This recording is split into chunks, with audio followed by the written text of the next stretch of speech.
I just wanted to address some of the issues that we are facing in our country every single day. Obviously, each country have their own issues that they're dealing with, and sadly, unfortunately, there are crimes, right? We live in societies where crimes are not avoidable. There are crimes every single day in each city, each state. And in this video, I just wanted to summarize and talk about some of the issues that we are facing. And one of the biggest issues we are facing right now is the housing crisis. The number of homelessness is significantly rising on a regular basis because the salary is not increasing, but the housing cost is increasing on a regular basis. Not the only housing cost, but the cost of living is going up while the income is the same. So people can't afford to pay for the expenses. And that's why huge parts of California, Arizona, Nevada, New York, and other parts of the country, you see a lot of people living in their cars. Because when you live in your car, you don't have to worry about paying rent or mortgage.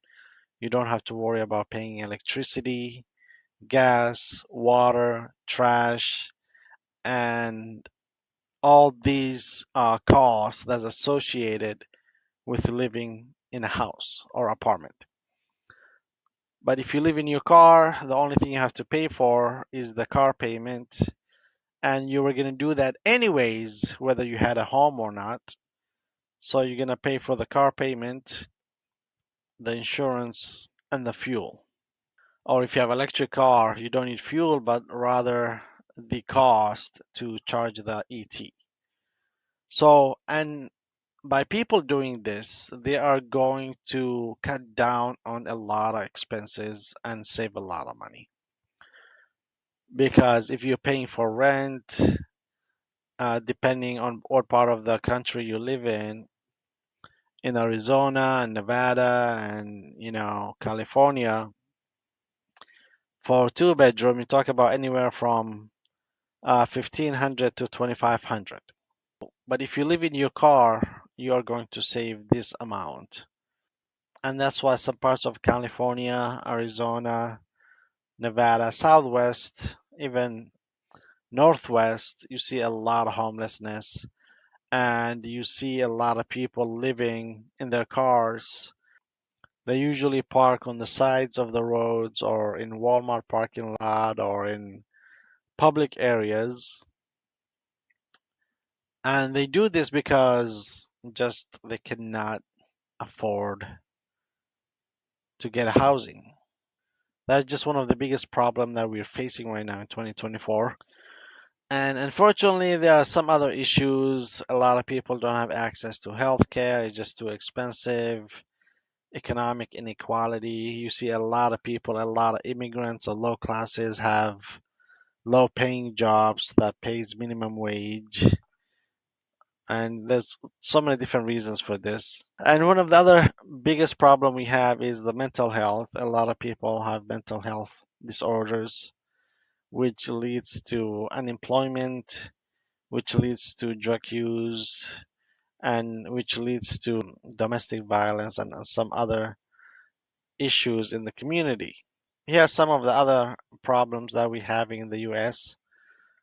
Not as bad as other countries, but still we have to pay for education, right? People want to go to college, they have to pay for it. College is not free like some other European countries where the education system and the healthcare system is absolutely free. And this is one of the major issues that we're facing, unfortunately. In 2022, there were 132,000 reported cases of rape. And so far in 2024, almost 3,000 cases of rape has been reported. And one of the other big issues that we're facing right now is the DUI, right?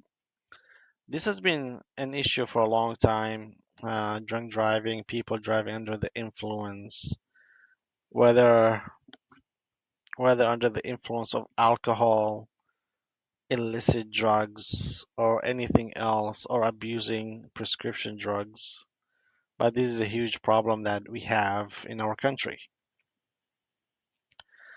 And unfortunately, this is another big problem as well, even though there are different laws in different states, and Texas recently banning this.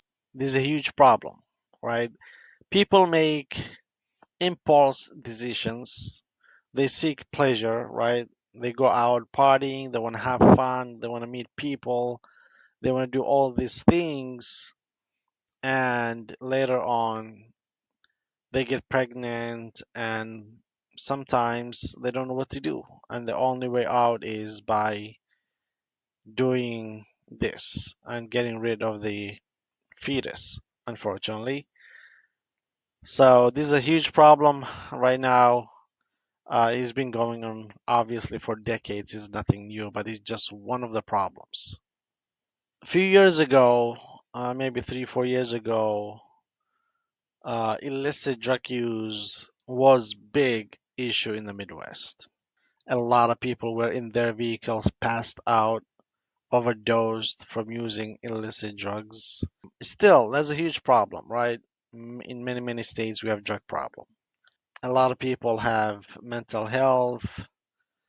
They want to buzz, they want to get high, they want to feel good, or they have problems, and some people have problems and they don't know how to deal with their problems beside turning to these things. One of the things I recommend for people who are going through all these different issues, right? I mean, unfortunately, this is just the life that we live in. This is just the society that we live in. It's everywhere, not only in the US. These problems are everywhere in other countries as well. Even in the Muslim countries in the Middle East, they have these problems. The only way to fix this problem is by turning to God and turning to Allah. And that's why you see a lot of people who are imprisoned for many, many years. Most of them find God. Most of them find religion because they realize that is the only option that's going to keep you safe, sound, keeps you out of trouble, makes you just want to live a simple life, work, home, family, God. And that's why a lot of people turn to God when they go to prison. However, which God they turn to or which God they think they're turning to, that's a different issue. And that's why a lot of people they join and embrace the Islamic religion in prison.